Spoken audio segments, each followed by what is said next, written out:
Hi Year 4, here is your literacy lesson for today. So you'll need your literacy book. The first thing we are going to do is our SPAG recap. So yesterday we learnt about conjunctions and what conjunctions are.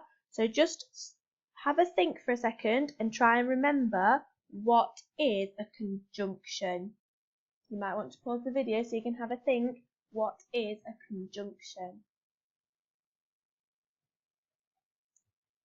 A conjunction is a word that connects ideas within a sentence, so they make one short sentence into a two-clause sentence. So these are the ones we learnt about yesterday. We learnt about coordinating conjunctions, which are used to connect two sentences that make sense on their own. And then we learnt about subordinating conjunctions, which are conjunctions that are used when the second clause, so the second part of the sentence, won't make sense on its own. Okay, so you might want to have a look at the sentence you came up with yesterday, just to remind yourself what is a conjunction. I have got two sentences here, and I want you to see if you can work out which word is the conjunction in each sentence. So my first sentence says, I like to go to the zoo so I can learn about animals. Which word in that sentence is the conjunction? My second sentence is, the animals in the zoo are in cages, whereas in the wild they are free. Which word in that sentence do you think is the conjunction? You can pause the video so you can have a think about which words are the conjunctions. In my first sentence, my conjunction is so. Can you think which type of conjunction that is? Is it coordinating or is it subordinating? This conjunction is coordinating because both parts of the sentence make sense on their own. So I could say I like to go to the zoo, and that makes sense. And I could say I can learn about animals, and that makes sense on its own. So my conjunction that joins the two sentences together is coordinating. In my second sentence, my conjunction is whereas. Do you think this one is coordinating or subordinating? In this sentence, my conjunction, whereas, is subordinating because the second part of the sentence doesn't make sense on its own. So I can say the animals in the zoo are in cages, and that makes sense on its own. But the second part of the sentence, the second clause, in the wild they are free, that doesn't make sense on its own. That doesn't make sense without the first bit. So my conjunction is subordinating. On to our new learning for SPAG then. What is a comma? Do you already know what a comma is? If so, what is it? Can you remember? So you can pause the video to have a think. What is a comma and when do you use it? A comma is a punctuation mark that separates items in a list or marks between sentences. So today we are going to learn when you need to put a comma in a sentence with a conjunction. We know what conjunctions are. We're going to learn when to put a comma in a sentence using a conjunction. So I've got a sentence here and I want you to think about where the comma needs to go in this sentence. It says, some people think that zoos are cruel for animals, whereas others think they look after them. So pause the video and have a think, where does the comma need to go? The comma has to go before the conjunction. So if I look at my sentence, where is the conjunction? Whereas is the conjunction, so my comma needs to go before it, so it goes after animals, and now my sentence says, Some people think zoos are cruel for animals, whereas others think they look after them. So your challenge then, can you put a comma before the conjunction in the sentence? So you've got mild, spicy or hot. You need to copy the sentence into your literacy book and make sure you add the comma in the correct place before the conjunction.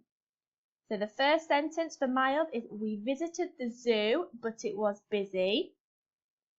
For spicy, the sentence is zoos take care of animals although they aren't in their natural habitat.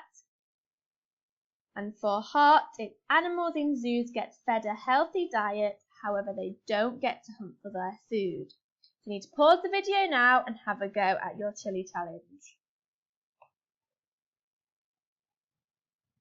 In the mild sentence, the comma needs to go after zoo because but is the conjunction. In the spicy sentence, the comma needs to go after animals because although is the conjunction. And in the hot sentence, the comma needs to go after diet because however is the conjunction. So can you have a go at writing a sentence using a comma to join two clauses? So you can have your conjunction about this picture. So my sentence would be, the tiger growled at its prey as it was very hungry. So pause the video and have a go at writing your own sentence. Okay, so we're on to our new learning for literacy now. So you know, because we talked about it yesterday, that we're going to be looking at a debate about zoos, if they are good or if they are bad. So, what can you tell us about what you have already found out about zoos? You can pause the video and tell your adult or make some notes.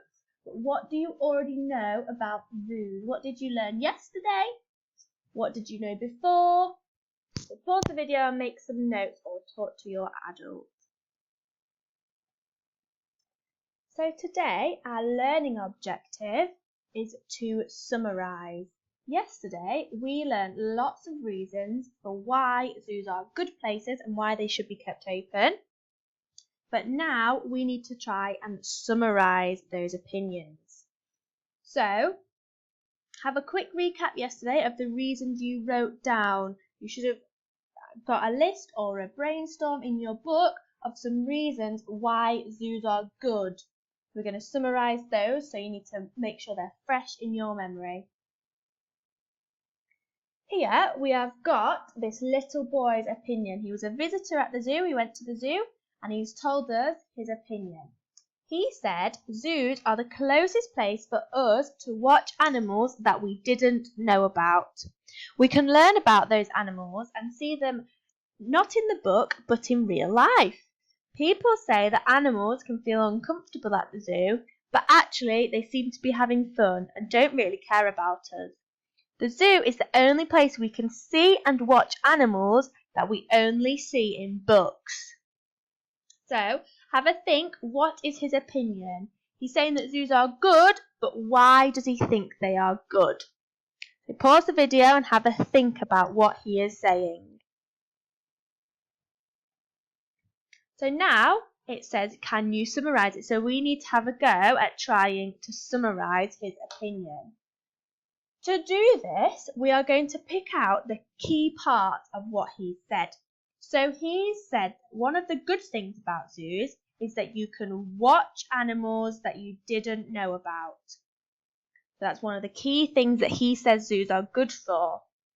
And he says you can learn about those animals and not see them in the book but in real life. So you can see them in real life. People say animals are uncomfortable at the zoo, but actually they are having fun. So that's another good thing about zoos. They don't really care about people, the animals. They're quite happy having fun. And the zoo is the only place you can see and watch animals that you only see in books. So using what I have highlighted, I am going to summarise his opinion into a sentence. So I'm going to start by saying this visitor thinks that zoos are good, because I can tell he's telling us zoos are good because, so I'm going to look for the key things that he says are good now. So he says that because we can watch animals and they're having fun, aren't they? So we can watch animals having fun. And he also says that we can learn about those animals. So we can watch animals having fun and learn all about them. So that is my summary of this boy's opinion. So this visitor thinks that zoos are good because we can watch animals having fun and learn all about them. Now we have got another opinion. This one is from a zoologist, so somebody who looks after the animals at the zoo. She says, many wild animals may become extinct in the wild. This means they no longer exist. By having zoos, we are able to protect animals and breed them to make sure they don't become extinct. We are also able to care for injured or ill animals that wouldn't survive in the wild. So pause the video and think about what is her opinion. She's saying zoos are good, but why are they good? Okay, so we need to summarize this now. So we need to pick out the key things that she says. So she says that in the wild they may become extinct, but by having zoos they can protect animals and breed them so they don't become extinct. They also care for injured or ill animals that wouldn't survive in the wild. So I've picked out my key things there that I might use in my summary. So I'm going to start by saying, in the zoologist's opinion, I think she's saying that zoos are quite important. So I'm going to say zoos are important as, so they protect animals from being extinct, because they make sure that they don't become extinct, so that they still exist, and care for injured animals.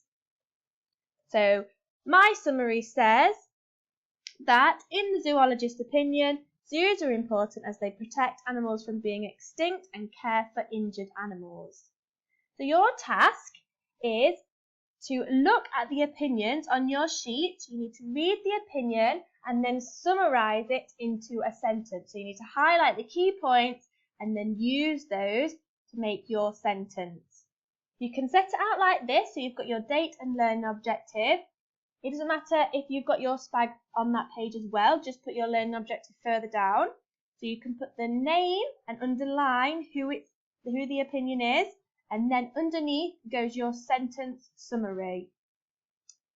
I've got some sentence starters at the top here, and there are also some more on your sheet to help you if you need them. So you can stop this video now and go and get on with that task. I can't wait to see what your summaries are next week.